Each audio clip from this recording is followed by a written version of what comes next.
We'll read that one. So, The whole chapter or just? no, it's gonna be just a couple verses out of 1 Timothy 6.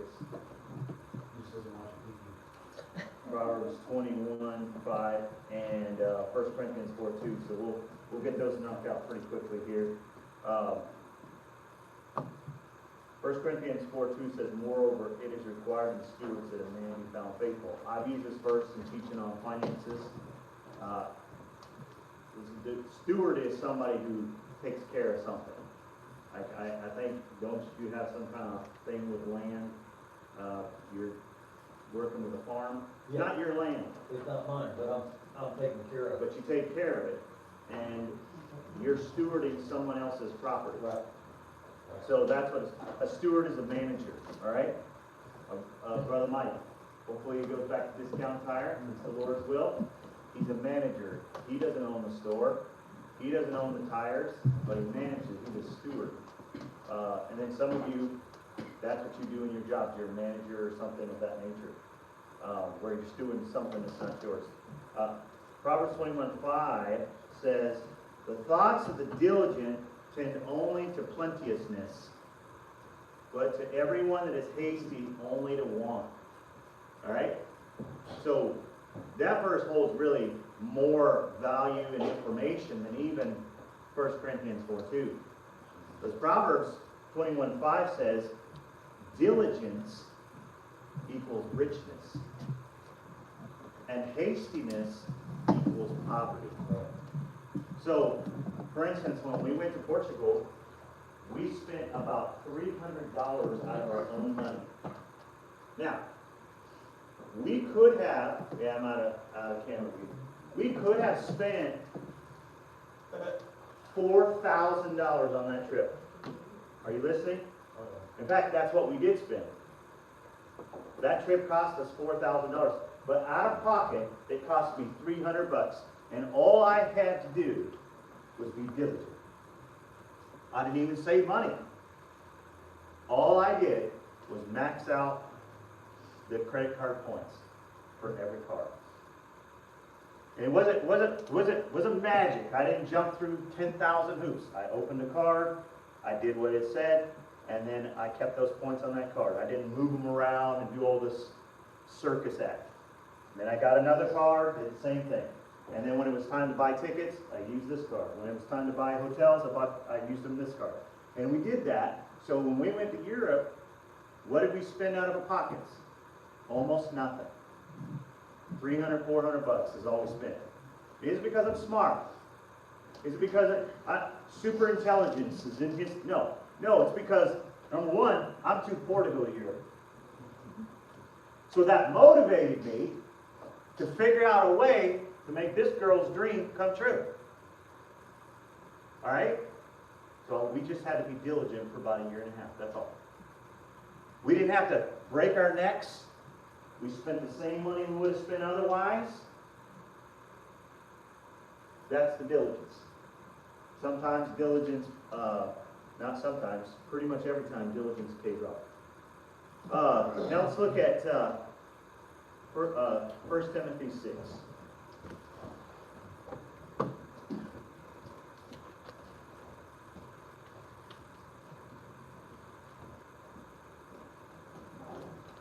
And we'll look at verses 6 through 8.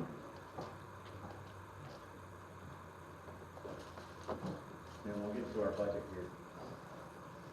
Did everybody get a folder and the budget in there? Everybody got a folder? All right, 1 Timothy 6 through 8. Who's there? Who's got it? Miss Debbie, go ahead. But godliness with contentment is great gain. For we brought nothing into this world, and we are certainly moving through nothing out. And having food and raiment, let us be therewith content. All right, give me your thoughts on what you think this verse is talking about. What do you read? Okay, good. Yeah, if you seek after riches, you're going to be seeking all your life, because you ain't taking how it would. Okay, good. Well, I think taking nothing out of this world is like living every day to its advantage. Because that day is not going with you. Correct. Very good.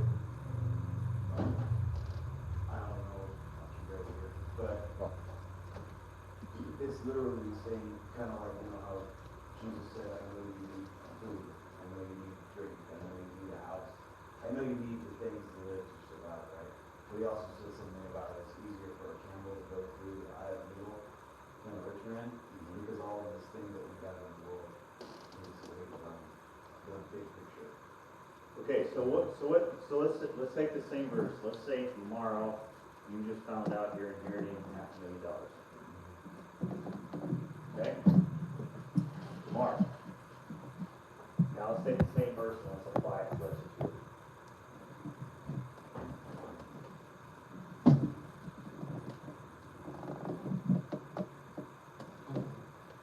Because you know why I did that to you? Because you know what we tend to think when we read these verses? Riches are wrong. No, riches are not wrong. Still be content. Okay? I've always learned, strive to move forward, but be content with what you have. Meaning, you still push control, because just becoming stagnant is not good. And no one will be foolish. But don't be foolish. You know, I kind of am living this situation actually. Mm-hmm. One of our first things was to have this. Yep. Get rid of all the bills that we got rid of heads. Then the credit card amount that you use, I mean, obviously they go up money. Yes. But the points, I kind of have fun with, because Yeah. I pay off my money. Exactly. But at the same time, if that starts becoming a problem, then I'm gonna have to cut that out. So the godliness with contentment is great gain. So I think that's where that sets up the rest of the passage. Godliness with contentment. So here's why I think riches, all right, can be a problem. Because a lot of people think you have to do worldly things to get riches, okay? Or they think that you have to follow the world system to be rich. Then why does Jesus talk about money more than he talks about heaven? What? Something you understand. Why is it that a lot of the Jewish law was based on financial wealth and leaving a legacy for your children? And folks, what I'm trying to say to you this morning is we have the wrong ideas about money. Even as Christians, we have the wrong ideas about money. Contentment and godliness are great gain. What does that mean? It means not just the gain of godliness, not just the gain of contentment, but you get gain. What does that mean? You become wealthy by being godly and content. Those are two things that are key. Do you know when someone's trying to start a business, the key is not how much you have to start the business. The key is how much are you willing to put in this business and be content with what you have. That's the key. In other words, you may have to go without for a year or two. You may have to cut back on your spending in some areas so that you can put that into the business so it can grow or whatever the case is. But the contentment and the godliness, and here's another factor. The next verse talks about how you can't take it with you. You're going to leave this world with nothing. Listen, you can take your riches with you. Let me tell you how you do it. By putting your riches In God's work. in God's work. That, That's where your money becomes eternal. That's where it goes from the temporal, the gains that you get in this world, to actually have an eternal impact. right. And that's where you are starting to make a difference. Now, let's get to the budget. Brother Bruce, I'll open up for some comments here in a second.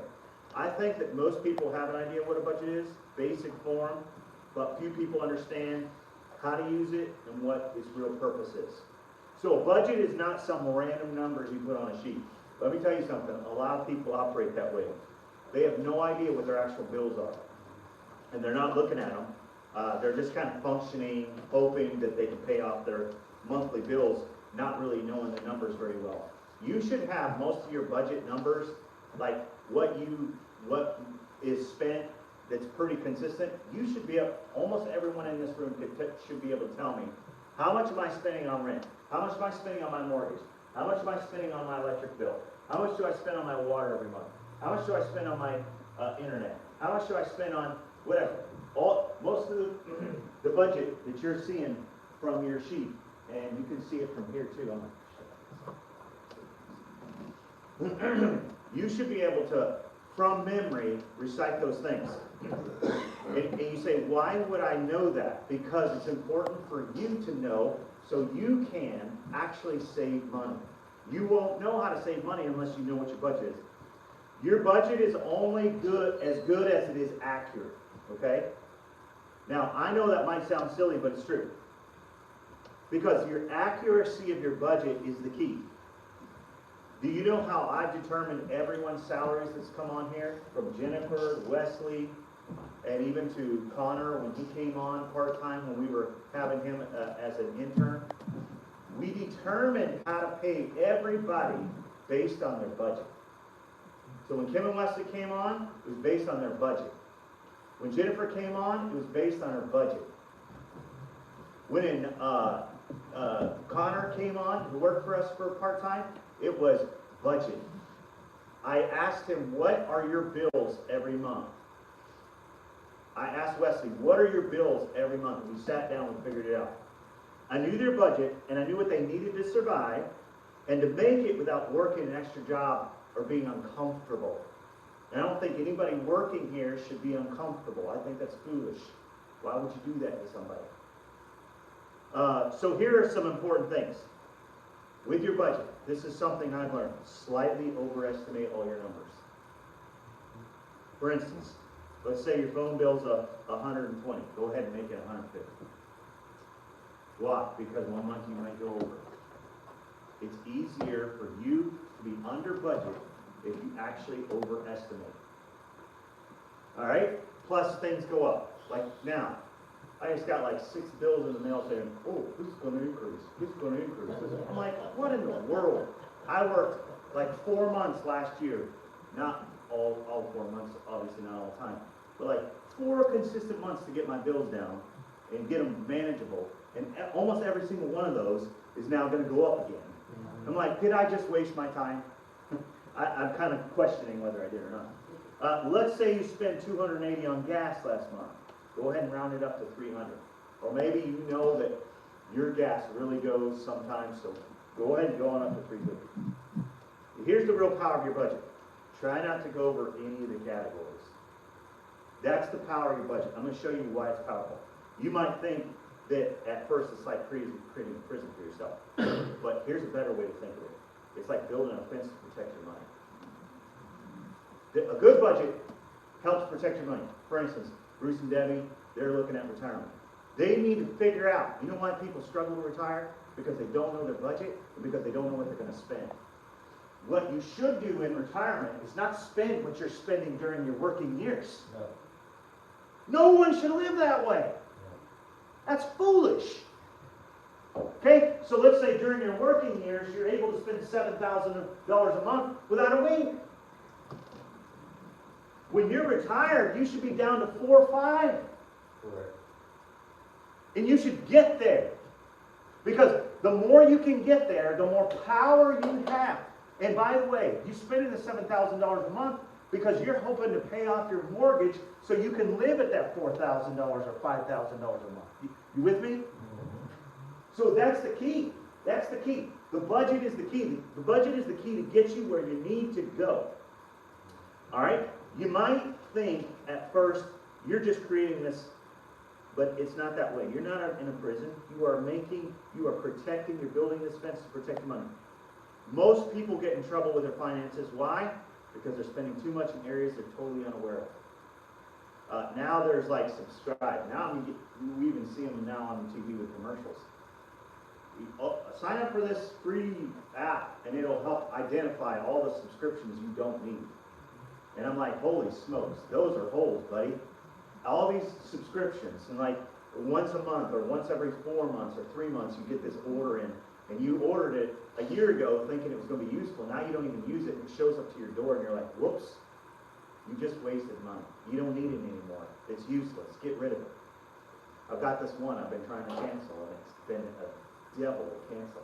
In fact, I'm thinking about moving it to a card. I just got this credit card that I can cancel from the card, and that thing looks like a charm. So you can actually go into the card, and you can say block payment, and it just blocks it indefinitely. It's like the card doesn't exist. It's awesome. Anyway, just a little perk, like I said. So, try not to go over these categories. Try not to think of it as a ship, okay? And you have a hole, and you need to plug the hole. Now, there have been times in my life when I thought I was living on by my budget, but the numbers weren't matching. So I had to get into our finances and dig around. When I researched it out, I found the leak, I plugged it. And once you're able to learn some self-control and live below your budget, then you begin to really have power. Now, we're going to look at the budget now that we've been talking about here for a minute. And this is based off a normal, roughly normal income in Commerce, just below normal, if you will. Do you see anything wrong with the budget? That's the first question I got to ask. All right? What, Miss Debbie? You don't have home insurance for those who don't have a mortgage. Good. What's missing now? Savings is at zero. There you go. Attaboy, attaboy. Learning something. All right, I'm proud of you. Good. Savings is zero. What else? Credit card, He makes way too much for living. you got nothing under the credit card. If you got a credit card, you gotta have something there. Maybe it's paid off, Yeah, if it's not. you should, it's true. That could be a category, but let me tell you something. If you've got a credit card, it should be zero. Zero balance every month. Pay it off every month. Please, please, I beg you. If you really need money that bad, go to the bank and get you out a personal loan. Right. It is way cheaper to Way live off a personal loan than a credit card. Please, I'm begging you, don't pay 30% when you can pay 10. Yeah, that's, I'm begging you, as your pastor, don't do that to yourself. no. In fact, do this instead. Take your credit card, go to the bank, get your personal loan, pay the credit card off if that's what you gotta do. I'm not saying do that, I'm saying if you gotta do it, because you're better off paying 10, 12% than 30%. And that 30% just accrues every single month. It's nailing you. Nailed It is getting you. You're never gonna pay it off. It'll kill you. It'll eat you alive. And let me tell you something, if that's a struggle for you, don't get a credit card. it. Right. Just stay away from it. Stay with your debit card, use it, or whatever you got, use it. Do not. Your credit card should be zero. But it's true, a lot of people are not in that case. Miss Karen brought up, a lot of people aren't in that case. They have a credit card bill every month. And that's sad. That's so sad. All right, what else? What else is missing? There's one other thing. It's really important. It's kind of tricky. You're going to have to use your knowledge. Well, the timing seems. There you go. Yay. She got it. Your tithing is off. Check it out. It is on. What's your income? Does this number match this number? 5,500, yeah. What should this number be? At least. At least what? 550. At least 550. Good job. Should be more. I'm getting to that. Okay, good job. Y'all did good. I'd say this is probably where a lot of people are though, in this situation. Maybe with some credit card debt, I think that's probably more realistic even. They struggle to save and they struggle to give. If you abide by this budget, can you do tithing and saving? If you live off of this, what is here, can you do tithing and saving? Yeah, your excess is 590. Look here. You see that? Watch this. Let's stick it in here. Let me show you what you can do. This is a monthly. Watch this.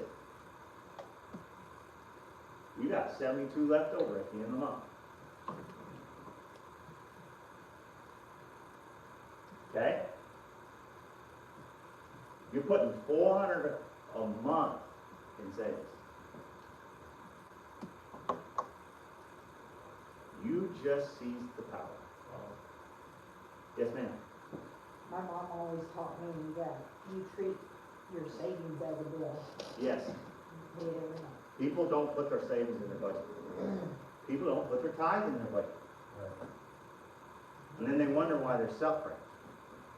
Because it's not in your budget. It's not in, this should be, your budget should have these things in them.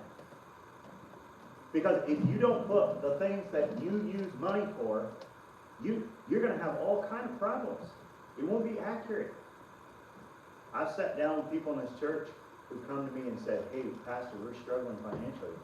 And I said, okay, we're willing to help you. Let's sit down and talk about it. We sit down, we go through their budget, and you know what we usually find? No, I don't go there with them, because I don't wanna know if they're tithing or not. We sit down with their budget, we go through it, and you know what I find most of the time? They've got between $500 and $600 excess every single month. And you know what they do? Whoa, I didn't know that. Where's the money going? There's obviously a problem. You're not too far off. Amazon is the equivalent of the Amazon, infomercials that. Costco, subscriptions that you don't need. I caught myself Christmas, and this is really off the wall for me. Before Christmas, we're Christmas shopping, and I have never, ever done this before. I got on Amazon. I did my Christmas shopping. It was easy, wasn't Big it? mistake. Too easy. Too easy. Spend. First we got, yeah. So, I learned. Order. I had an old pastor years ago tell me, we were talking about buying a car. And he said, well, instead of going out and getting a car loan, he said, you get the cheapest car that will get you by. Mhm. He said, instead of having a car payment, you take that payment that you would have to make, put it in the same thing as a savings account. Yes. As a bill. And you put that, if it's $300-400 a month, you put that in your savings account and save it, and then it cash. That's good. That's excellent advice right there that Brother Ed just gave. You need to leverage your budget.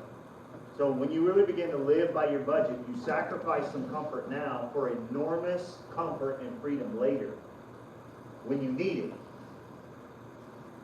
The comfort you're getting now is not what you need.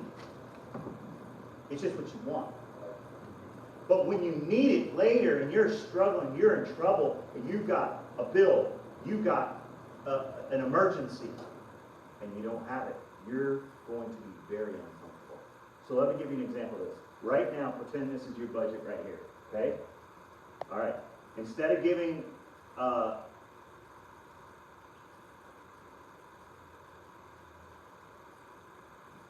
instead of saving any money, you decide to buy some nice things for yourself, all right? So imagine your savings is at zero again, all right? You buy some nice things for yourself each month, you go out to eat, or you do that thing that you like to do, go places, pamper yourself, whatever, you know, little things that we like to do as humans, which aren't bad, they're not wrong, but it is at the expense of your savings. That I would say that's wrong. 6 months later, you have a major repair on your vehicle, it costs $1,500. If you had started a savings of $400 a month, staying on your budget, you would have enough for your car repair. You know how much you have left over in your savings after you paid your car repair off? $900. Only 6 months. That's all it was. All you did was exercise discipline for 6 months. It's like miraculous. Yeah, it's miraculous. It's like, what happened? How did that work? $900 still in our savings, and we paid the car bill off? Yes, you did. You did both. Only 6 months in. The problem is people live for today, right now, and that's a major flaw in managing money. Every time you live by your budget, you give your future self choices and freedom. One day, not too far off in the future, you will live in freedom, not knowing you've made good choices for a while. You should have goals for your savings. You should have at least 2 months of pay in your savings. That's something you should strive for. At least 2 months. Dave Ramsey recommends 6 months. Emergency. Your goals should be independence and freedom, not being chained to your impulsive choices and buying sprees. I'd like to look at a budget once more to show you a couple of things. In what areas of your budget could you cut back? All right, say you're looking at this budget and you're like, okay, I like what I'm doing. I'm putting money in my savings. I'm doing good on my giving. In what areas on this budget, you have the same budget in front of you except for, I can give you this one now. This is actually the one I'm using. So you can pass these around. Give it to you guys first. I'll have them pass it around. But this is the budget that I'm working from in case you're struggling to see these numbers on the screen. First one would be one out to eat. Okay? Eat it. Second one actually would be food. Okay? You can cut back on your food budget. You can cut back on your out to eat budget. Good. Miscellaneous. Miscellaneous. Yeah, that's literally what I was saying. Yeah, that's good, Mike. She's the one that makes the spend. No pun intended to the missus. All right? No pun intended.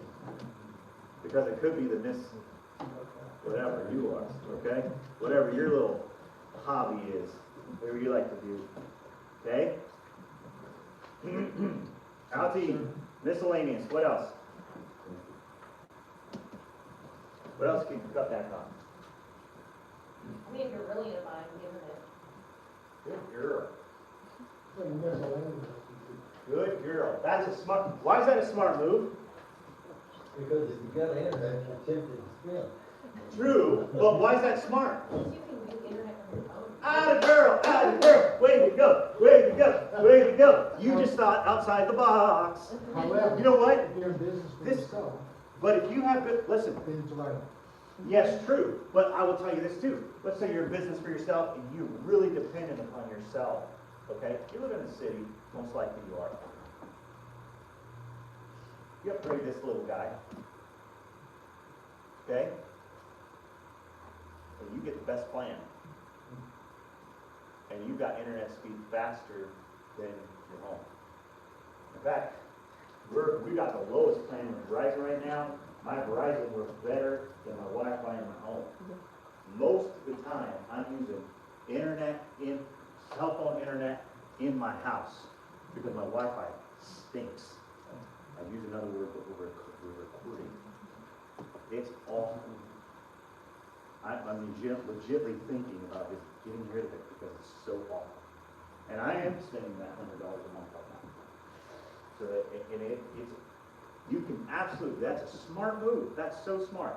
Most people would never consider getting rid of their internet because they think it's absolutely necessary when you have internet on your cell phone. If anything's necessary, it's your cell phone. That's your phone calls. That's how you're going to call 911. That's how you're going to have, if you had an issue, that's how you're going to get out to people. You don't need this. It's a luxury. It really is. You just cut the internet off. Now you've just saved yourself another $100 a month. All right? So there's tons of ways. You could think of all kinds of ways. You can Yes. shop around for new insurance, health insurance. You could try to get rid of your car payment. You should, by the way. You should be working at that. You should really work to not have a car payment. If you don't have a car payment, you are so much further ahead You than can double up on it, Yeah. that's what we do. And what you do is, just like Brother Ed said, you take that 243 and you say not car payment, you say car repair 243, and you keep dumping that in your Yeah, savings. because people say, well, I can't afford to do that, then you can't afford a car payment. That is correct. Right. If you cannot afford to put your 243 a month away to car repairs, then you can never afford a new vehicle, ever. And you should never buy one, ever. Which we know isn't true. We all know that's never going to happen. We just got to do a little bit of self-discipline and put that car payment away. Great, these are fabulous. You guys are. The other one is gas. Yes, I have that on here as well. Reduce gas, reduce trips. Think about your trips. Serious, look at your miscellaneous. Yes, Brother Mike brought that up. He said, who's miscellaneous? Who's she? You can't reduce electricity, but Yeah, that's tough. however, especially with our summers. Mm-hmm, yes. So, Well, if you get rid of the internet, electric bill go down. yeah. So, you reduce these things. The correct concept is not about ownership. It's about stewardship. Stewardship is management. When you think of the word management, what comes to your mind? Taking care of things properly. What else?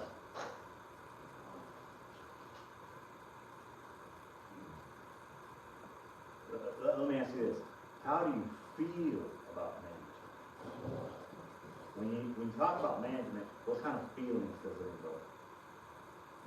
Sometimes it's bad when you don't want to be under it. That's true.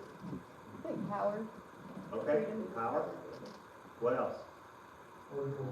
Control, I'm thinking responsibility. responsibility. Planning. You guys are all like doing the great spiritual feelings.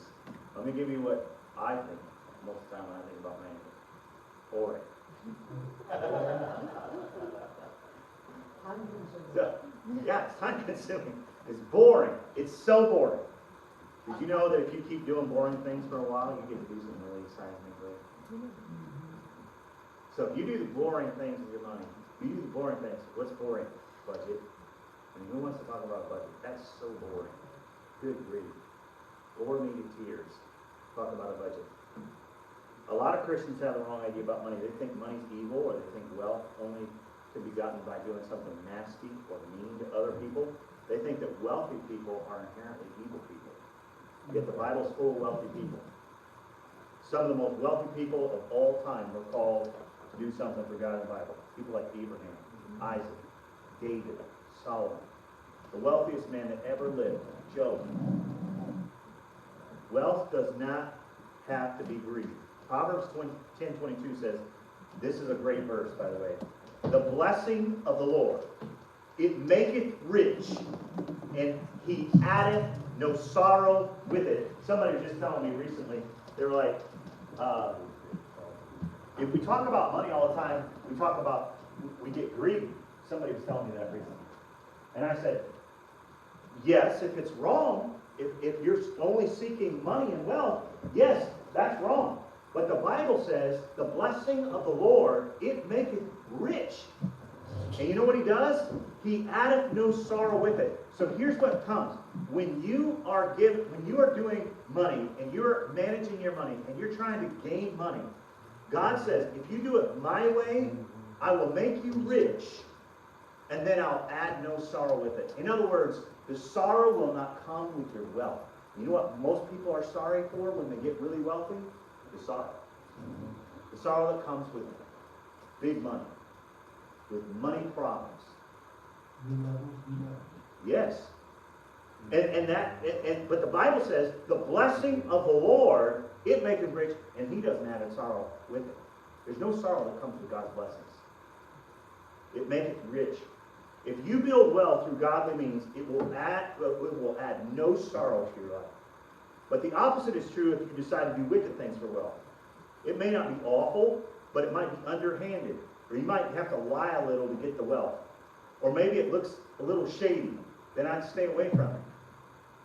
We're not going to talk about wealth building like a lot in this time, because we're going to do that in another session. But when you put your budget into place, it allows you to get to a place where you build wealth. All right? Instead of just using your money to pay bills, because you've learned how to do that with self-restraint, now you can use your money to make money. And I want to talk just a little bit about that. Having a system that contributes to your savings gives you options for the future. All right? When you learn to steward your wealth, you realize you are not the owner of your wealth. God is the owner.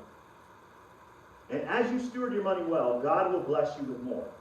So we're going to try a simulation again with our budget, okay? Let's say you're making this same income, maybe around $70,000 a year when you take taxes out and everything. And you're currently on this savings plan and putting the $400 a month away, okay? So we're going to continue the savings plan just like it is. After 2 years, you got $9,600. You had a couple of emergencies you had to take care of for a couple $1,000, let's say. Say you had a $1,000 emergency in each year. That leaves you now with $7,600, okay? I don't want to lose you. Keep the $7,600 in mind. That's what you have in your savings. To help keep you safe, if something bad happens, that needs to be zero to you. 7,600 is zero. That means it always stays in there. You never, I've done this, I have savings, and I have a zero mark on my savings for the number that I need. I also have a zero mark on my checking account. I don't allow my checking account to go below $1,000. That's, So now I have two savings, okay? I have my checking account and my savings account. When I get to $1,000, it's zero to me. You say, well, what do you do if you go below 1,000? I find some money somewhere and I stick it in there. You say, from where? From the other places that I've been saving money. I keep cash on hand. I have a brokerage account that I use. I've got a savings plan that I use. And so I've got about 4 different ways that I can stash cash back into my checking account. And I try to keep that $1,000 in there at all times. And what does that do for me? I'm going to share this with you. Don't lose the 7,600. Keep that in mind. Leave it there. Leave that 7,600 in there. Now, everything you get on top of that. So now, you've got that $400 savings. You don't need to be sticking that in your savings no more. You with me? Watch this. You take your $400 a month and you begin to invest it.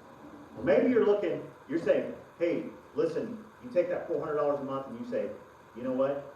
At $400 a month, I want to save this in my savings and I don't want to lose any of it. Now, after a couple years, you know what you have? You have enough money to put money towards a down payment on a house. You have enough money that you can go buy a car for cash. Not a new car, but you can go buy a car for cash. Just with the money that you have in your savings. All right? Now get this. Let's say you begin to take that $400 and you begin to put it into an investment. Okay? Let's say you begin to invest that money in something, say like a business, a side hustle, a little extra money maker. You say, well, what would I do? There are so many things you can do. You can pick up dog food for somebody. I had one of my neighbors just handed me a business card and said, hey, we pick up dog food. We saw you have a dog. Side hustle. That's what that is. Kim Zipprich and Justin, they live on side hustles. They live on them. She does something for AI.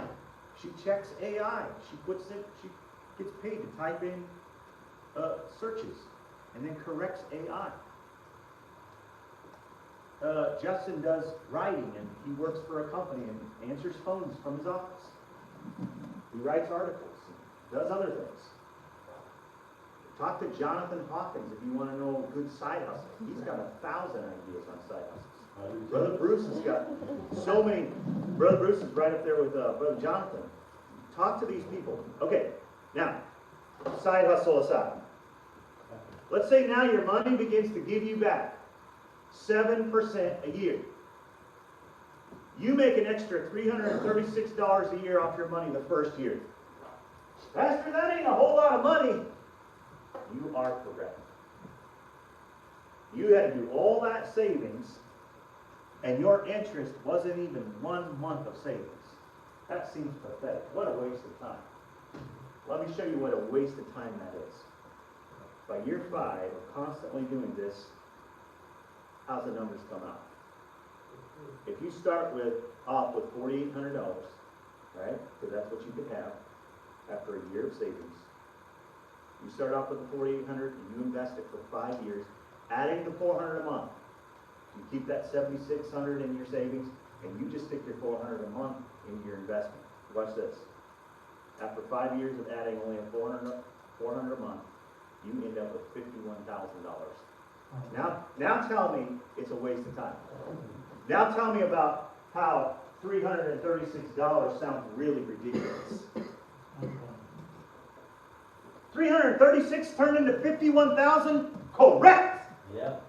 You are right. How? It's called the miracle of compounding interest. That's what it's called.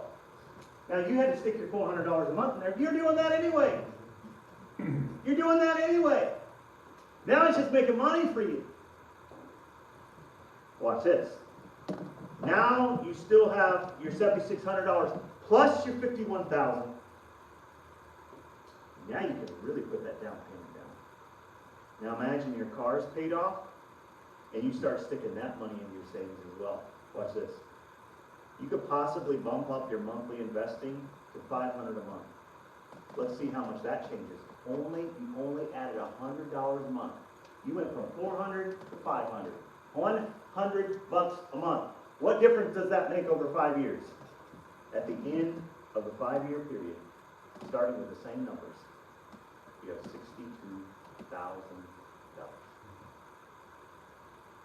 $100 a month is all you change in addition. And in 5 years, you added 10 grand. 5 years. Equipped with this knowledge, what do you have? Options. You have options. God intends for us to be wise stewards of what we have. How can we be unwise stewards and then expect to minister to God's people? Luke 16:11 says this, if therefore ye have not been faithful with your unrighteous mammon, which is your money, who will commit to you trust of true riches? So God says if you're poor at managing money, you're also going to be really poor at managing people. Not only do you have options, you have freedom. And we're not even going to go over this paper. I gave it to you for you to take home and read it on your own. It's Myron Golden's quotes, which I would highly recommend that if you enjoy scrolling YouTube, you need to watch Myron Golden. He is worth watching. In your paper I gave you about Myron Golden, he talks about how money gives you freedom.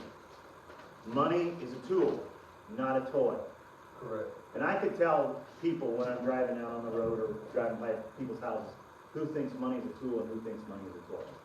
When you value your money and you multiply it, you can actually buy back your time. Watch this. This is a thing that Myron says. Why? Because when you're working, you trade your time for money. Why would you give someplace that you don't even really like 40 to 50 hours a week every your life?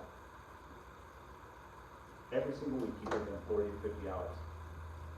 You don't really care for your boss. He's okay, but you don't love him. You love your wife. You love your family. Why would I spend the 50 hours with them, 40 hours with them? People I don't even like them. I'm not saying you quit your job. You get to the place where you can quit your job. That's the point. You don't have to work for them. Why? Because you're trading your time for money. When you have money, you don't have to give your time to make money. Good money-making strategies give you your time back. When you choose not to live by a budget, when you choose not to make a budget, you're actually choosing to remain poor and powerless and give your time to somebody else. You have a behavioral problem that needs to be addressed. You need to come to a place where you realize your money can give you freedom, options, and time. What's the point of retirement? So you can enjoy your life. want the time back. Yeah. I want the time back. What if I could say that you could retire not at 60, not at 65, but you could retire at 50? You could retire at 55. I retired at 55. What if I told you you could retire much faster than what people say? What would you do with that time? Money allows you to buy back the time. Yeah. So you don't, now, if you spend everything you make, I can tell you what you're doing. You are trading your time for money. Yeah. You will continue to do so. But if you learn to live below what you make, you're literally giving your future self time that you can get back. You can spend more time with your kids, you spend more time with your family, you can have the things that you want, plus your time. What a beautiful concept. But most of the time, people think we have to live this way. Who says? Who's telling you you have to live that way? Why do you feel like you have to live that way? Society, Yeah. instant gratification. My wife and I chose for her to stay home years ago. Did you know this? This was an interesting statistic. You can check this out on Google. They did a study a while back. Did you know that bankruptcy rates increased by like 40% with two incomes? I watched that study just this week. Two incomes increase your bankruptcy rate. You say that doesn't make any sense. When you don't really follow the scriptures, you're going to find all kinds of things that the world tells you. If you do it their way, you're going to lose. It's designed for us to lose. God told you to save. God told you to give. God told the lady to stay home and raise the kids. God told the man to go work. That's the way God set it up from the very beginning. And when we alter God's, when we alter God's plan, we alter everything. We don't have to do it like the world tells us to do it. We don't have to be the way that God says to do it. I mean, the way the world says to do it. We need to do it the way God says to do it. It is key and it is essential that you and I realize that the world will dupe you. It is very important for us to realize that God has a plan. And He wants you to become wealthy. God does not want to hold back wealth from you. God wants you to become wealthy. But you can't become wealthy on a spend lifestyle. You just can't. You've got to cut something out. It doesn't mean, listen, don't cut the electricity to make your children suffer when you're the one who is doing the extra spending. Are you listening? Correct. You cut what you were spending. You cut that out. Don't make them suffer because you are the one, and don't tell them, we're all spending too much money, when you're the one spending too much money. You correct it here first, and then you can pass the ball down. We're spending too much money. Dad's doing this, mom's doing this. So one of the things, this is simple. 3. Simple. Ariane did this. Would you use AI? For what? Program did you use for your food thing? My brain. Oh, you used some No, I program. didn't. Okay, she did. She used it. Right. She didn't use AI. Well, that's not very helpful because not everybody may be able to do it just like you did. So, We use she, our brain. yeah, maybe. We'll just call her. So this is what she did. This is what she did. She sat down and she planned all our meals for the month. All right? Every meal that we would eat. Okay? And all she did was she put that meal plan into our food pickup. So that week, we only bought what meals we were eating. Okay? That's all we did. Our food bill went from $1,400 a month to $900 a month. Right. Well, I was shocked. I was like, way to go, baby! We just caught a rabbit! You know what I did?